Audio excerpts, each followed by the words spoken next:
Breakfast নিয়ে চিন্তিত?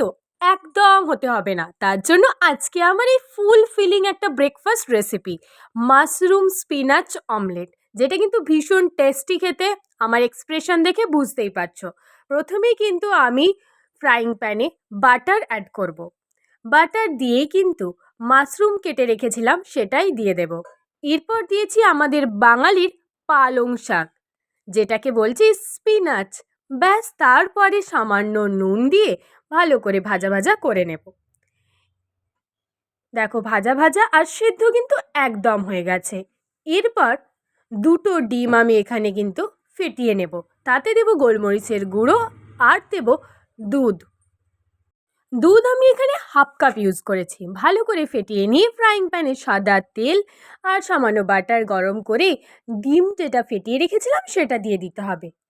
তারপর কিছুক্ষণ ধরে ডিমটা আমরা হতে দেব। এরপর ভেজে রাখা স্পিনাচ আর মাশরুমটা ওপর থেকে দিয়ে দেব চিজ আর দেব অরিগ্যানো আর চিলি ফ্লেক্স, যেটা দারুণ একটা স্বাদ অ্যাড করবে।